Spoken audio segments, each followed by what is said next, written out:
Hi friends, ice cream சாப்பிட்ணுன்னு ஆசையாக இருக்கா?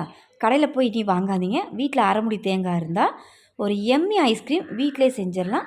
அடுப்பு இல்லாமல் சுலபமாக செய்கிற இந்த ஐஸ்கிரீம் எப்படி செய்யுதுன்னு பார்க்கலாமா?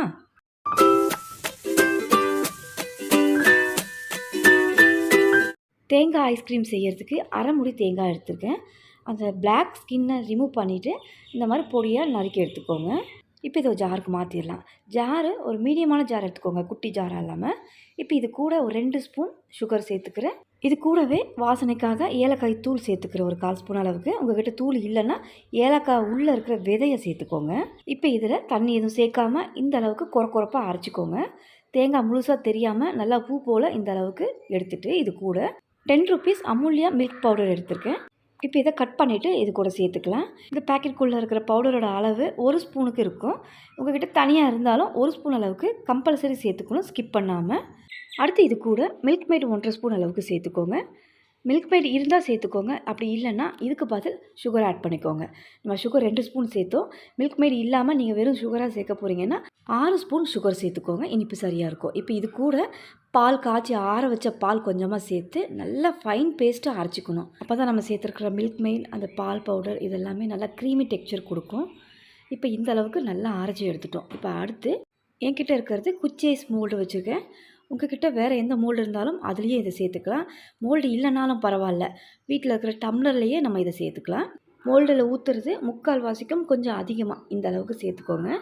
இப்போ இதுக்கான லிட்டை போட்டு க்ளோஸ் பண்ணிட வேண்டியதான். இப்போ இன்னும் கொஞ்சம் இருக்குது, நான் அதை உங்களுக்கு டம்ளரில் ஊற்றி காட்டுறேன்.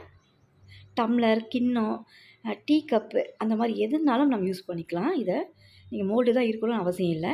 நான் ஒரு டம்ளர் முழுவதுமாக இதை சேர்த்துக்கிறேன்.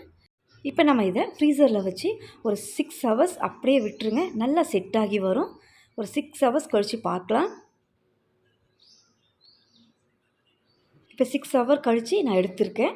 எப்படி செட் ஆகிருக்குங்கிறத பார்ப்போம். முதல்ல கிளாஸில் இருக்கிறத நம்ம எப்படி எடுக்கிறது அப்படிங்கிறத பார்க்கலாம். நம்ம அதை டைரெக்டாக கத்தியை வச்சு எடுத்தோன்னா எடுக்க வராது. அப்போ என்ன பண்ணலான்னா, ஒரு கிண்ணத்தில் தண்ணி வச்சுக்கோங்க. அந்த தண்ணியில் இது எல்லாத்தையுமே 1 நிமிஷத்துக்கு இதை அப்படியே வச்சு எடுத்துருங்க. ரொம்ப நேரமாக வைக்கக்கூடாது. ஒரு 1 நிமிஷம் வச்சு எடுத்தாலே போதும். ஐஸ்கிரீம் லைட்டாக மெல்ட் ஆகும். அப்போ ஈஸியாக எடுக்கிறதுக்கு வரும்.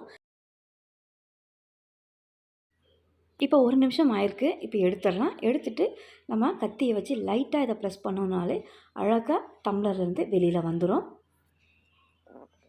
பாருங்கள் எந்த அளவுக்கு அழகாக வந்திருக்குன்னு ஐஸ்கிரீம். பார்க்கும்போதே உடனே சாப்பிட தோணும். இந்த மோல்ட்லேருந்து வர்றதும் ரொம்ப ஈஸி தான். இந்த ஐஸ்கிரீம் பெரியவங்க தான் செஞ்சு கொடுக்கணும்னு இல்லை, குட்டி பசங்க ஈஸியாக செஞ்சிடலாம். பிகினர்ஸுக்கு ரொம்பவே ஈஸியான ஒரு ரெசிபி. ஏன்னா நம்ம இதை அடுப்பில் அளவுகளோடு செய்யணும், அப்போ தான் கரெக்டாக வருன்ற அந்த பிரச்சனையே இல்லை. அரைமுடி தேங்காயில் ஒரு 4 பேர் திருப்தியாக சாப்பிட்றலாம் இந்த ஐஸ்கிரீமை. கண்டிப்பாக ட்ரை பண்ணி பாருங்கள். இந்த வீடியோ உங்களுக்கு பிடிச்சிருந்தால் என்னோடய சேனலை மறக்காமல் சப்ஸ்கிரைப் பண்ணுங்கள். ரொம்ப பிடிச்சிருந்தால் லைக் ஷேர் பண்ணுங்கள். தேங்க்ஸ் ஃபார் வாட்சிங்.